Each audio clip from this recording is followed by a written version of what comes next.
Si les hommes préhistoriques avaient eu ces outils, ils se seraient bien moins compliqué la vie. Au moulin de la Pierre, à Rochebertier, près de La Rochefoucauld, une équipe de bénévoles s'est lancé un défi un peu fou.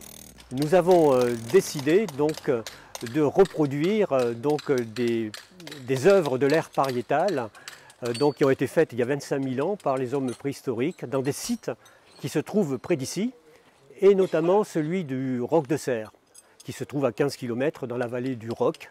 Au début du siècle dernier, il y a des paléontologues qui ont trouvé une frise de 10 mètres de long. Et qu'est-ce qu'ils voyaient sur cette frise?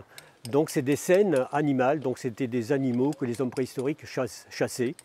Et donc nous, on a décidé de reproduire avec exactitude ce qu'il y avait sur cette frise. Parmi les bénévoles, Didier Salvant sculpte une œuvre préhistorique plutôt étonnante.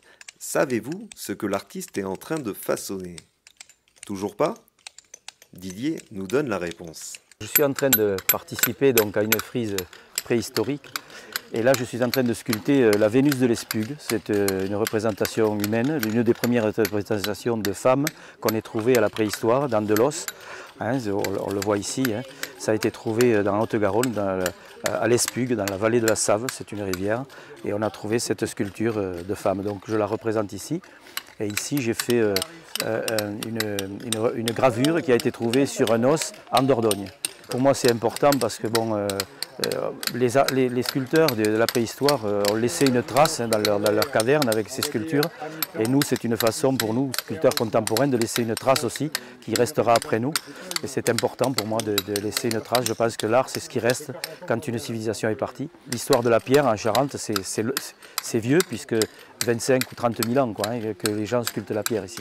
Et s'il y en a une qui est bien courageuse, c'est Madeleine. La jeune femme travaille à l'ancienne.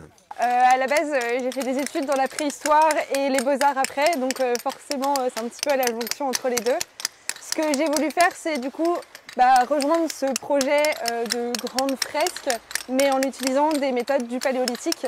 Donc j'utilise des silex que je taille moi-même pour pouvoir faire du coup toute cette gravure dans le calcaire. Donc ça prend beaucoup plus de temps, beaucoup plus d'énergie, beaucoup plus d'ampoules aussi.